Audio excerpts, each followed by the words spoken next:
Hello सांगमाने Jai Jagannath welcome to my fast blog please supporting me आज आम बनइबा स्वादिष्ट कंकड़ा झोल क्या क्या पसंद प्लीज कमेंट करेंगे यह आम किपर भाव सहजरे बनई पारिबा और यह किपर आम सहजरे क्लीन करा मुझे भिडियो आपण मानक देखी सो भिडियो को स्टार्ट करने पूर्व प्लीज भिडियो को लाइक कमेंट और शेयर कर दिंतु। तो चलते स्टार्ट करवा। प्रथमे आम कंकड़ा को भल भाव क्लीन करदे। प्रथमे कंकड़े तार खोल और तार गोड़ को भल भाव क्लीन करदे। देखु केमी प्रणाली आम ये कंकड़ा को क्लीन करवा। तो आपण देखिपारे एठारे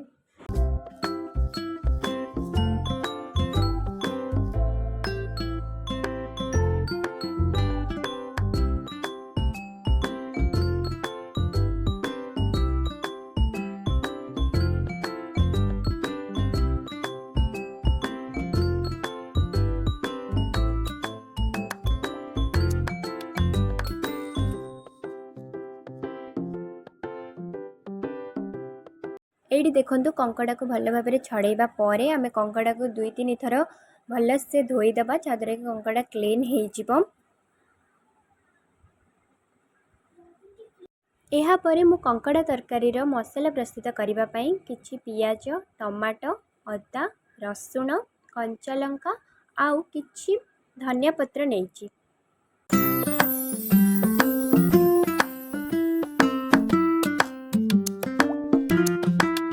एथिरु केवल आम पियाज अदा और रसुण कंचा लंका को पेस्ट करदे।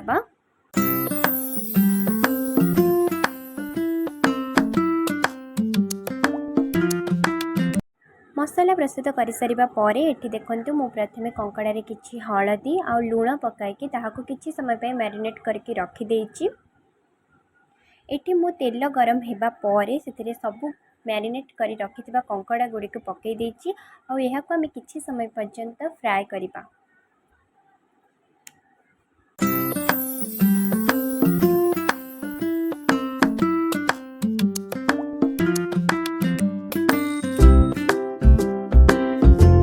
एठी देखंतु कंकड़ा भल भाव भाजी हो जाइए। एबे चलते आम कंकड़ा झोल प्रस्तुत करवा।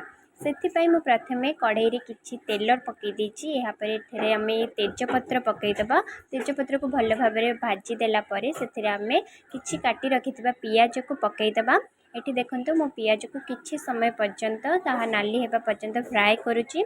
पियाज नाली हेबा परे आम सेथिरे अदा रसुण पेस्ट देदबा और ताहाको भी मध्य किछि समय भल से फ्राए करबा। एटी मु किछि मसला नहीं सब प्रकार हलदी लंका गुंडा जीरा गुंडा और किछि अलग मसला नहीं आपको आम भल भाव फ्राए करदे। यापर सब मसला को भल भाव फ्राए करदे। मसला फ्राए हेबा परे मु एथिरे किछि टमाटो ऐड करिछि। टमाटो ऐड कर सारिबा परे एथिरे मु किछि भाजी रखिथिबा आलू को मध्य ऐड करिछि। यापर आम आलू सहित मसला को किछि समय पर्यंत फ्राए करनेबा।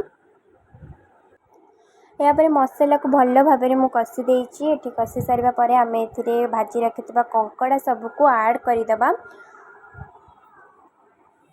कंकड़ा को पकईबा परे यह को भल भाव में आम कषि नबा जहाँद्वारा कि कंकड़ा तरकारीटा बहुत स्वाद लगी थाए। तो मु देखंतु एठी भल भाव में कषि देइछि कंकड़ा को। यापर आम एथिरे ऐड करदबा किछि पानी।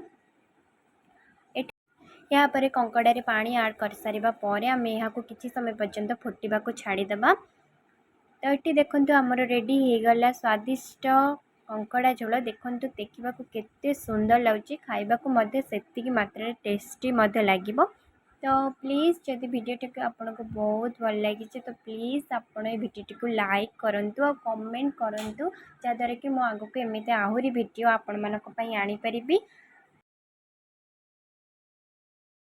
Thank you for watching this वीडियोटी को भल लगे प्लीज़ लाइक कमेंट और शेयर करने को बिल्कुल भी भूलंतु नहीं।